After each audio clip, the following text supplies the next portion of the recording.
on the history of Indigenous Education Canada.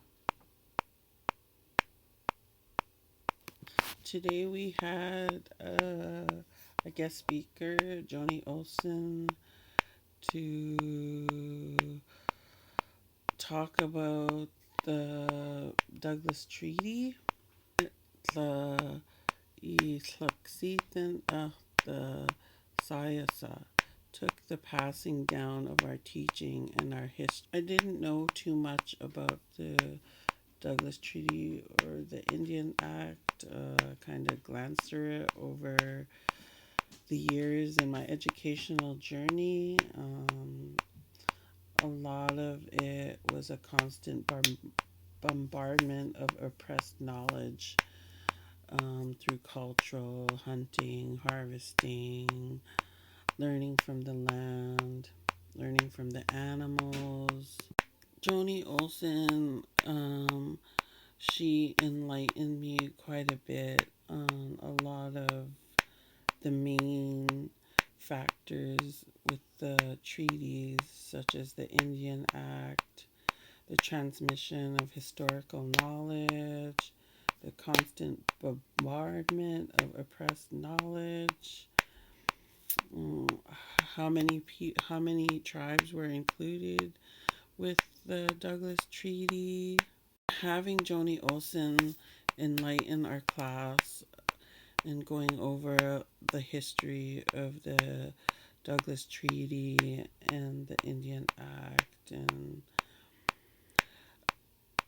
a lot of the responsibility to take care of the land, intentionally set up for failure, systematic for hundreds of years, knowing it did not work and still doesn't work. The constant bombardment of oppressed knowledge, such as women were not allowed to vote in leadership statures, taking away our identity and a relationship with the land, hunting, fishing illegal for Indians, practicing cultural teachings, and our ways of life was taken away, our language was taken, and those things just don't work for now. She spoke a lot about bringing back the reef net and saying that they're slowly bringing it back, but it hasn't been successful because they haven't been able to catch fish.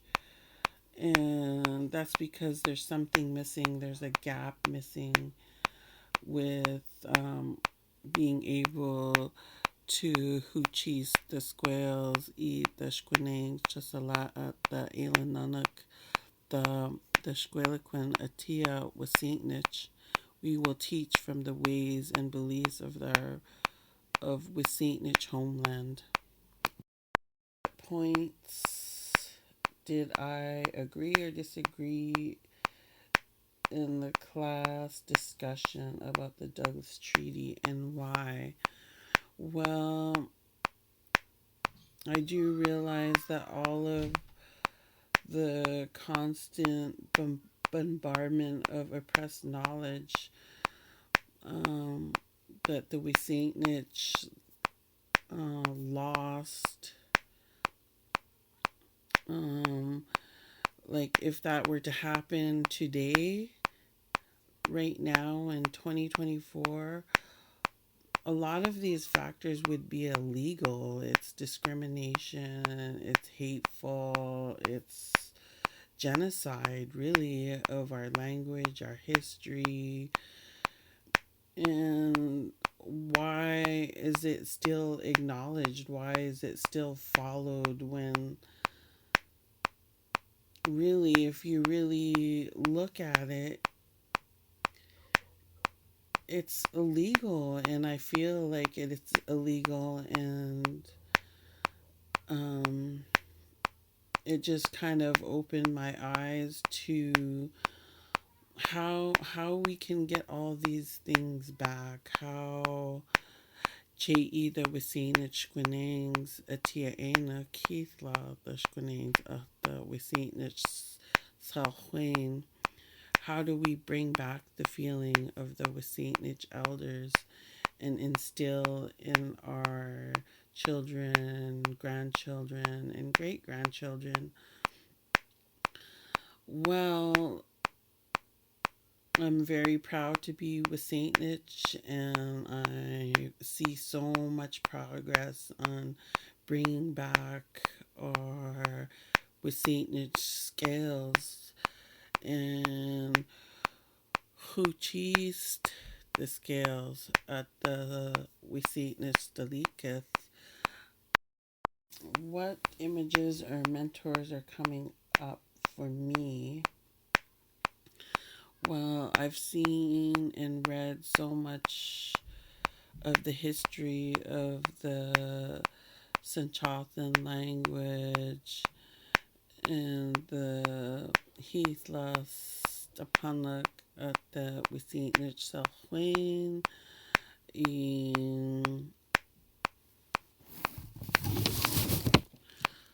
Sluxethan, the Sayasa, passing down the teaching and history is growing, and by growing I mean the building of the tribal school, the adult center,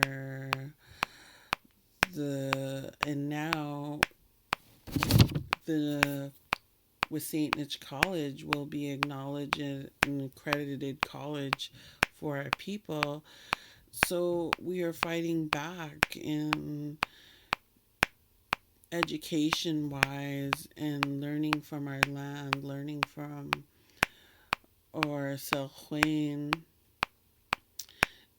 and being able to share those things and sharing it and teaching it and learning it for our children. And it's amazing walking through the school, through any of the educational things in the Fort Wasinich bands. It's Quam Quam Squelequins, Quam Quam, Quam Quam, the Cluckcheese, and our history is strong. And I believe we are all working together to bring back our ways of our people, and we're going to come back very strong, and we're not going to let them take it away anymore. When I was growing up, Nasit Lala would take us down to the beach, and we would harvest clams and crabs, and he would be speaking Sanchothan, and at the time I didn't realize, I understood what he was saying, um, just by his movement of his hands and what he was wanting us to do.